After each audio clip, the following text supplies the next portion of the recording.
ఉండడం తెలిసితే ఇలా నా భర్త తావకపో, నాకు ఒక నీడ ఉండు, నాకు ఒక తోడు ఉండు. అంటే తోడు లేని ఏం చేసిన ప్రభునన్నా ఏడుకుంటే నాకు చెవులు వినబడితే కూర్చొని ఇది పోరాదు, కూర్చొని ఇది పోరాదు.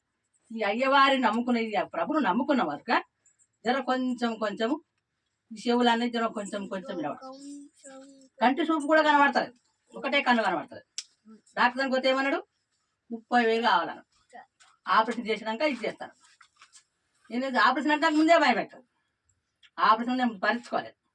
అయ్యా నువ్వే సాయం అని మొన్న అయ్యవారి పేరు వాళ్ళకి వస్తే 15 రోజులు ఉన్నాడు. పేరు వాళ్ళకి 15 రోజులు ఉన్నా కానీ నేను ఇంత గమనించాను.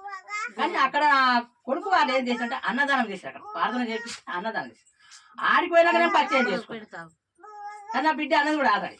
అమ్మా నీకు చెవులు వస్తాయి, నువ్వేం బాధపడదు, నువ్వేమి నమ్మ, ఏ పోరా దేవుని తప్ప నేనేం నమ్మ అని అనుకున్నా. కానీ నా ఒక బుద్ధి నాకే పుట్టి ఈ అయ్యవారికి జ్ఞాపకం చేసుకుంటే నేను అనుకున్న పనులు అవుతున్నాయి, నేను చేస్తున్న పనులు అవుతున్నాయి. కానీ మనం ఇక తప్పదు.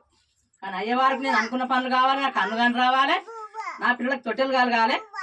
నేను అయ్యవారికి ఏం చేయాలని చెప్పి చెయ్య కానీ అంటే తప్పలేదు. నా జీవితం అది.